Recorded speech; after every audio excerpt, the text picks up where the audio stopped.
Jonathan Lucas stole over $4.4 million worth of Ethereum for his porn-related cryptocurrency ICO. Don't invest in ICOs. My name is Mike. Bang!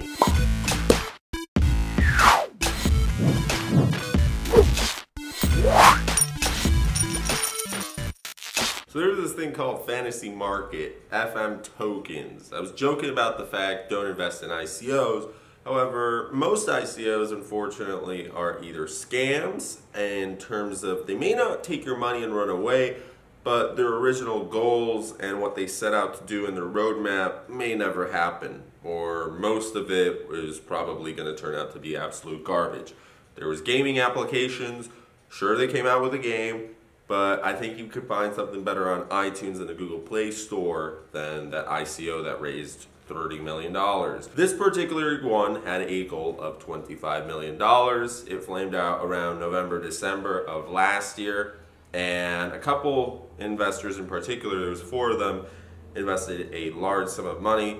They were irate. Obviously, there was anywhere from $2 million lost to $4.4 million lost. There was one investor who was fuming, so he started threatening that he's going to contact the FBI, the police, he's going to report these guys, blah, blah, blah. Jonathan Lucas, which, by the way, was most likely an alias. Nobody knows if that's his real name, and that stems from the fact that they didn't do enough research on this individual. So it's always about researching who the team is, what their past projects have been, what actually are they setting out to do, is it realistic? Do they have the connections in place and the money and the power to do that? Or if they don't, what do they need to do? Is it something that they can achieve in terms of the next 6 months, the next 12 months, whatever they set out to do in the roadmap? If so, cool. Check out the other investors. There's a lot of projects and exchanges out there that actually ask for the largest investors in a current project because they want to see who is investing in your project. Are these smart investors? Have they invested in other ICOs before and have they made money? Cool, well, this might be something that is worth looking into. Anyways, one investor, back to that guy who was fuming about the FBI, he threatened that, and within an hour he got his Ethereum back. Now, he didn't get the exact amount of Ethereum that he put into the ICO. He got the exact dollar amount, which he was a little upset because he said he lost money. Because at that time, Ethereum was going up. It tripled in price. So let's say he invested $150 and he should have gotten $450 back because that 0.1 Ethereum or whatever it was at that point, X amount of Ethereum, he invested, tripled in price. Well, he only got the $150 back, which he still did get something back compared to everybody else who lost, but whatever. So they most likely refunded him due to the fact that they felt threatened by him, which is kind of funny considering it's just one dude, and I'm sure there's been plenty others who threatened to do that. Mr. Lucas was interviewed by The Post. He boasted in September that he raised $4.4 million, and nobody really knows exactly how much he did raise, how much he gave back, how much he used for the project, which running a project, even if it's a scam project, costs at least a couple $100,000 because of advertising and getting the team involved and at least having something out there. So fantasy market, FM tokens, was supposed to be used for cryptocurrency donations to porn streamers, right?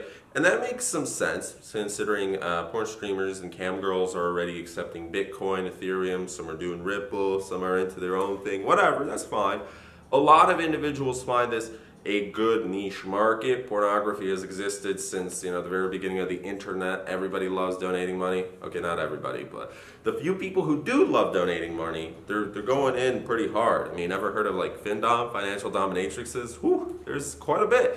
However, Mr. Jonathan Lucas just was a scammer and he wanted to take the money and run. So if there's anything we can learn from this project that happened a couple months back, I was just reading through articles. You might be asking, Mike, why did you do a video about this since it happened a couple months back? And I was just reading some of the stuff the investors wrote. Just remember, there's a lot of hype right now. ICOs are not bad, but there's only going to be a couple good projects this year. And for the bad ICOs, it's worth looking into them. It's good to research them, to look at other investors, track it from step A to step Z if they make it all the way that far. And if they don't, well, try and find out these patterns that you can recognize so you have this warning flag system in your head So, okay, the team's not there, well, something's wrong. Oh, there was a past project in the team's history. This looks a little sketchy. I'm probably not going to invest in this project since that one member screwed up something there, or they stole money or whatever. Okay, so they just partnered up with this dude, but this dude was associated with that other project, which was a scam. Oh, they were delayed in the roadmap. Well, I wonder what happened. Can they fix it? Is it realistic? Blah, blah, blah. So you have a set of expectations. If they don't get there, well, you already know what to do. Hopefully you have a low-risk business funding into this high-risk venture right here, and hopefully you're diversifying into plenty of ICOs, into plenty of other things outside of ICOs. Normal tokens, normal coins, altcoins that have been around for quite a bit. Check out what they're doing this year. Do they have a good community? Do they have a good mission? Maybe some companies that are supplying people, whether it's services or their resources, their products, whatever it is. Let's say it's a mining company, not like a cloud mining, but like something that has, I don't know, something like Bitmain. So you could invest in their company, but I'm saying find smaller companies like that. Find people in your community who are maybe selling Bitcoin related services, kind of look into what their business model is. If you want, you can invest your time into finding jobs and future partnerships for companies. 2018 is a good year. There's a lot of opportunities, but you need to be able to find them. It's going to be a little bit more difficult than last year. There's plenty of newbies coming in, and that might distract you from the objective, where sometimes you might get a little emotional and invest into something that you shouldn't have.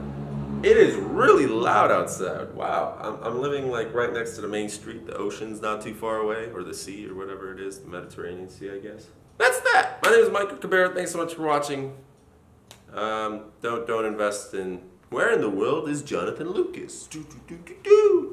Gone. He's gone with your money.